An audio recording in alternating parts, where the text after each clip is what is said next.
Оправдывая абсолютно сумасшедшее стремление Владимира Путина вернуть под контроль Кремля всю территорию то ли Советского Союза, то ли Российской империи, провластные спикеры и СМИ не брезгуют никакой, даже самой отбитой риторикой.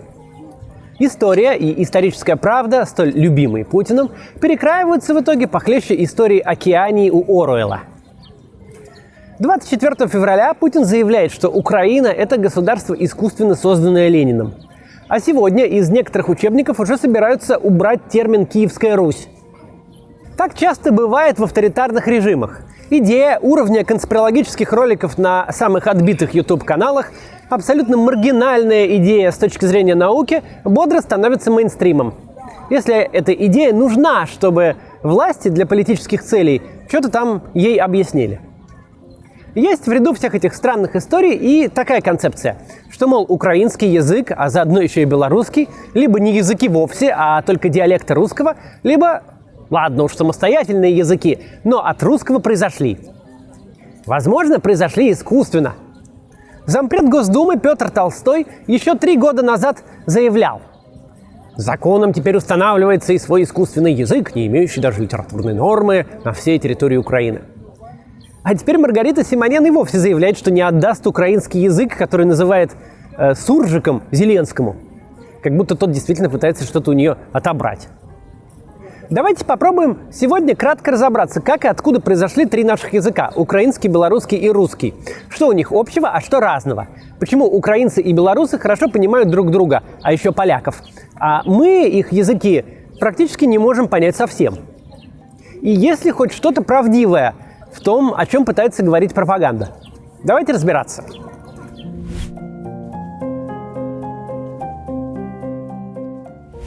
Вначале обозначим. Русский, белорусский и украинский с точки зрения лингвистики – это абсолютно точно 3 разных самостоятельных языка. Русские не могут понять украинскую или белорусскую речь. Вернее, понимают только отдельные части, да и то, скорее всего, не до конца верно. А украинцы и белорусы понимают русский не потому, что язык близок к их языкам, а просто потому, что с ним хорошо с детства знакомы и выучили его. Да, наши языки родственные, но разные. Сразу говорю, сегодня мы не будем сильно углубляться в сложные вопросы языкознания. Посмотрим на наши языки с исторической стороны. Спорные моменты оставим филологам, а сами попробуем разобраться как можно доступнее.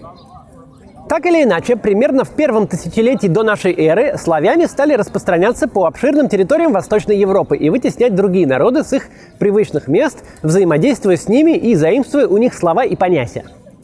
Так из индоевропейского языка произошел прославянский. Самые старые прославянские названия рек, озер и ручьев находятся, по мнению ученых, от северо-западного края Карпатских гор до Днепра, Припяти и Днестра, то есть на территории современных Восточной Польши и Западной Украины. Факты, которые еще не приносили Путину в красной папочке. Примерно в районе V века нашей эры славяне активно расселяются из этих земель на запад, восток и юг. Оказываются в разных климатических и географических условиях, встречают разные народы с разными языками. Так формируются диалекты прославянского. В прославянском языке уже множество известных нам корней и суффиксов. Также в нем появляется много новых понятий, связанных с изменившимися условиями жизни. Одна из самых известных и занятных черт тогдашней лексики, которая сохранилась во всех современных славянских языках, это исчезновение некоторых слов из-за сакральных запретов. Так мы потеряли настоящее название для медведя и дуба, потому что их подлинные имена были табуированы у древних славян.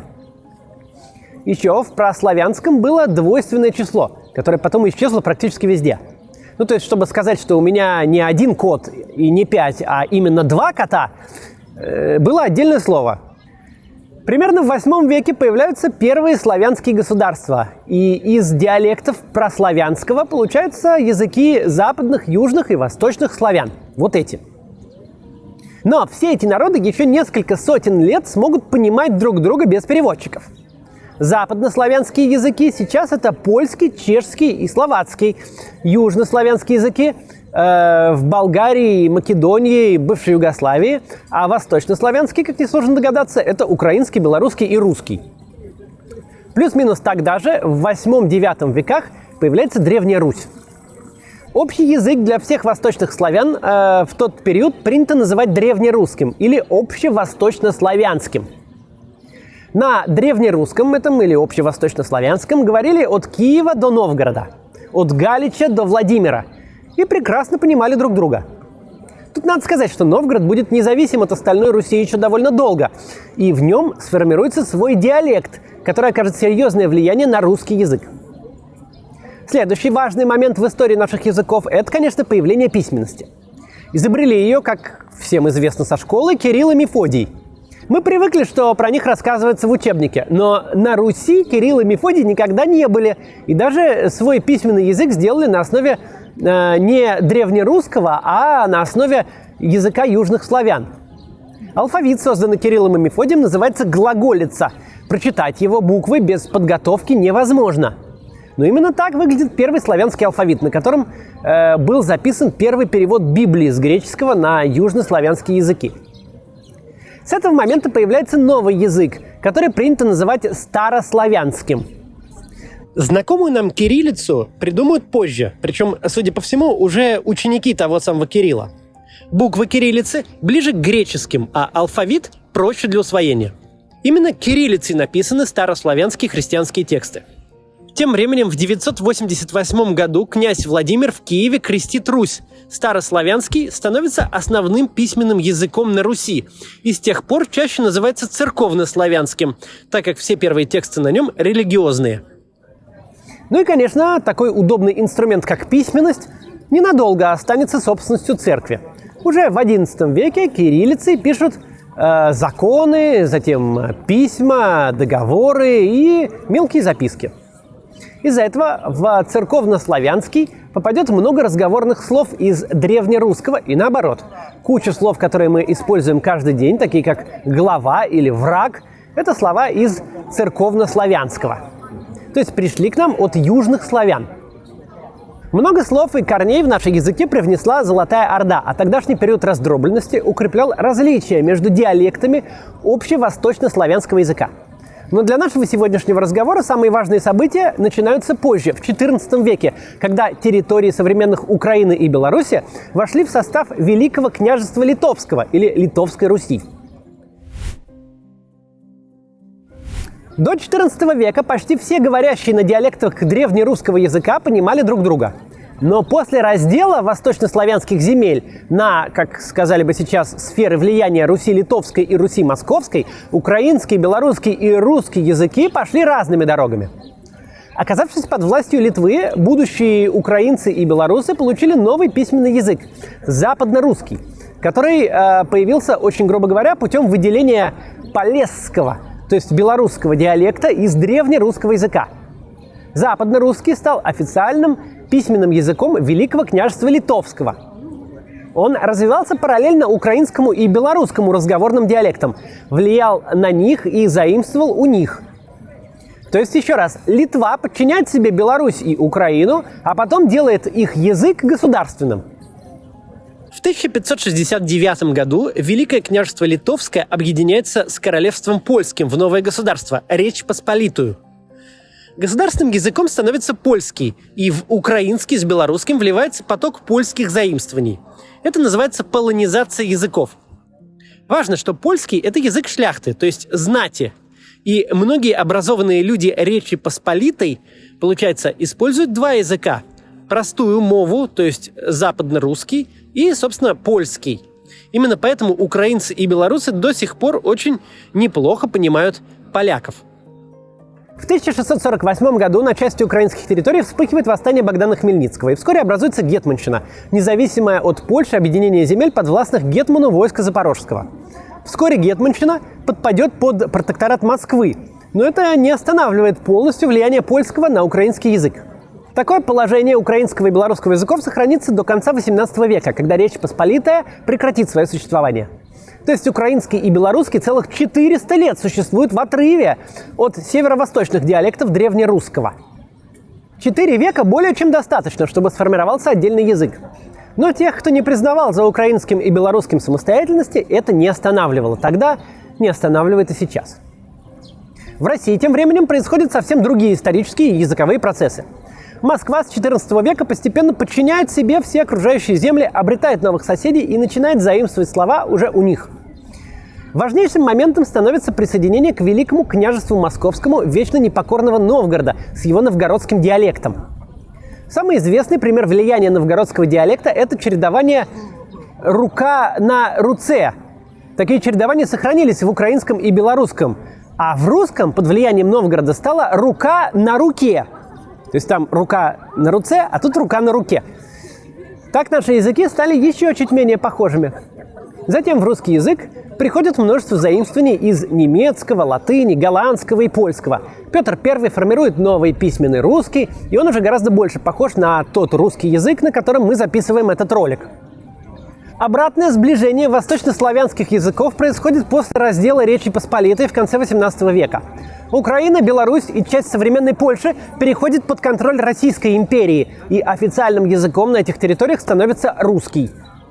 Что происходит в этот период с русским языком, большая часть моей аудитории хорошо знает из школьной программы.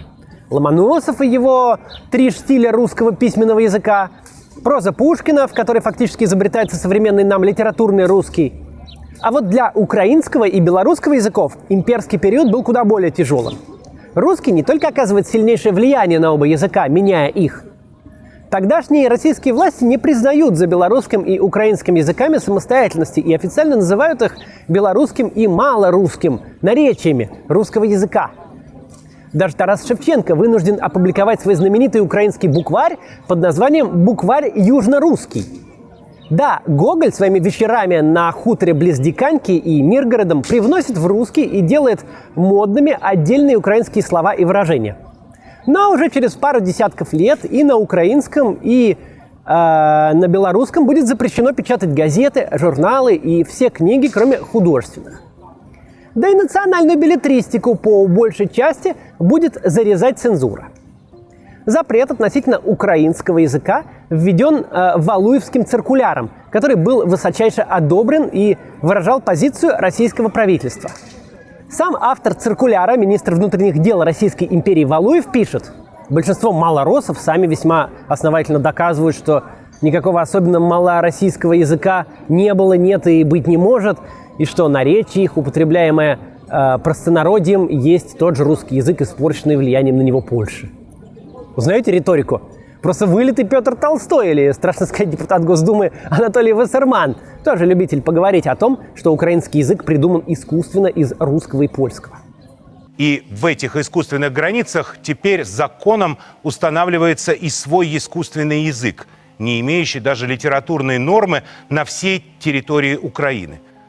С ростом индустриализации и урбанизации Российской империи русский язык в разговорной речи все больше вытесняет белорусский и украинский.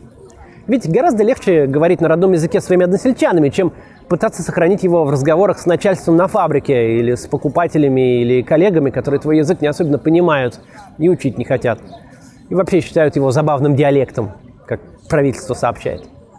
Запреты на печать для белорусского и украинского языков просуществовали до революции 1905 года. После происходит частичная либерализация, улучшаются условия для развития языков, формируются новые литературные нормы. От революции 1917 года и до середины 30-х годов в СССР был недолгий период белорусизации и украинизации, укрепления местных национальных традиций в республиках. Украинский язык в эти годы развивается, а вот белорусскому везет меньше. В 1933 году проводится реформа белорусского правописания. Реформа получилась неудачная. Она буквально сломала многие нормы белорусского языка, обрусила правила и сделала язык трудным для освоения. Закончилось все репрессиями в 1937 году. Тогда свернули все программы по национальным языкам, и массу языковедов, писателей и поэтов сгубили в лагерях или расстреляли. В обеих республиках русский язык становится официальным языком на производствах, в документообороте, учебе. Начальство во всех учреждениях исключительно русскоязычное. Это способствует распространению суржика в Украине и тросянки в Беларуси, таких смешанных языков, где русская лексика встроена в местную грамматику. Даже сами названия этих диалектов уничижительны. Суржик – это дешевый хлеб из смеси разных семян, а тросянка – низкокачественная, перемешанная с соломой сена. В наше время, судя по переписям населения, на этих смешанных языках в Украине и Беларуси говорит меньшинство, хотя понимают их все. Такое второстепенное положение украинского и белорусского языков в СССР просуществовало до самой перестройки, когда в обеих республиках возродился интерес к родной культуре. В 90-х годах все три языка стали наполняться новыми словами для новых явлений. Чаще всего это были заимствования из английского. В отсутствие цензуры литературная норма очень быстро пополнялась разговорными выражениями. Но если в Украине ренессанс родного языка продолжается до сих пор, то белорусскому опять не повезло. В этот раз с президентом. Еще в 90-м году белорусский стал государственным языком Белорусской ССР. Но на лукашенковском референдуме 95 года русский язык получил такой же статус и фактически вытеснил белорусский из официального обращения. Лукашенко всю дорогу играет на ностальгии по советскому прошлому и делает из страны музей социализма. В частности, он планомерно убирает из жизни страны белорусский язык, потому что видит в нем опасный для себя национализм. В итоге сейчас на белорусском языке снова почти не преподают в школах, а ЮНЕСКО определяет его статус как уязвимый. Это понятие означает, что еще поколение и язык может оказаться под угрозой исчезновения. Мы сейчас очень коротко прошлись по истории трех языков и по историческим событиям, которые на них повлияли. К сожалению, для украинского и белорусского последняя часть этой истории в основном череда запретов и притеснений. Но в итоге сегодня мы имеем три самобытных и самостоятельных языка со своей богатой литературой и речью, как бы кому не хотелось обратного. При этом нет сомнений, если Украина или Беларусь вдруг каким-то образом подпадут под контроль Кремля, их языки будет ждать незавидная участь, как то происходит сейчас с карельским, марийским, удмуртским и другими региональными российскими языками. Так наша власть относится ко всем языкам, кроме русского. Попытки российской пропаганды разжаловать украинские из самостоятельных языков не имеют никакого научного основания. Только желание принизить Украину и все, что с ней связано. Но как бы ни старались пропагандисты, украинский язык будет самодостаточным отдельным языком со своей тысячелетней историей, литературой и языковыми памятниками. Да, белорусы и украинцы в советское время выучили русский язык, во многом не по своей воле. Но, как я уже говорил, в большом видео про Украину на канале Варламова в новое время общеязыковое поле было для наших стран большим, в первую очередь, экономическим преимуществом. К сожалению, желание Путина присвоить себе русский язык, а всех его носителей объявить соотечественниками, которых надо срочно освобождать неведомо от кого, стало для русского языка огромной угрозой. Угроза реальной, в отличие от желания украинцев и белорусов не забыть родной язык и говорить на нем. Не все, кто говорит на твоем языке, твои соотечественники. Ровно как и не все, кто говорит на чужом языке в твоей стране, иностранцы. Такая, кажется, простая мысль оказывается сложной для понимания Владимира Путина. Записывать в русские всех, кто говорит по-русски, так же глупо, как записывать в британцы всех, кто учит английский в школе. И далеко не все русскоязычные люди в мире хотят становиться соотечественниками постаревшего авторитарного режима. Тем более, когда этот режим развязал кровавую войну с соседней страной. Если они и ждут, чтобы их спасли, то только от самого Путина, который пытается повесить русский язык на свои знамена и записать в свои подданные всех русскоговорящих. В общем, для ослабления русского языка Путин сделал больше, чем кто-либо другой на планете. Больше любых националистов, реальных или вымышленных. Но путинский режим закончится. А три прекрасных языка, украинский, белорусский и русский, обязательно переживут его и переживут все попытки сделать язык оружием в политических играх. Тогда начнется новая история и у России, и у Украины с Белоруссией, и у трех языков. Они снова, как в последнюю 1000 лет, будут меняться и развиваться вместе и по отдельности, заимствовать друг у друга и друг друга обогащать. А нам с вами очень скоро предстоит стать частью общества, которое эти языки свободного времени создает. До завтра!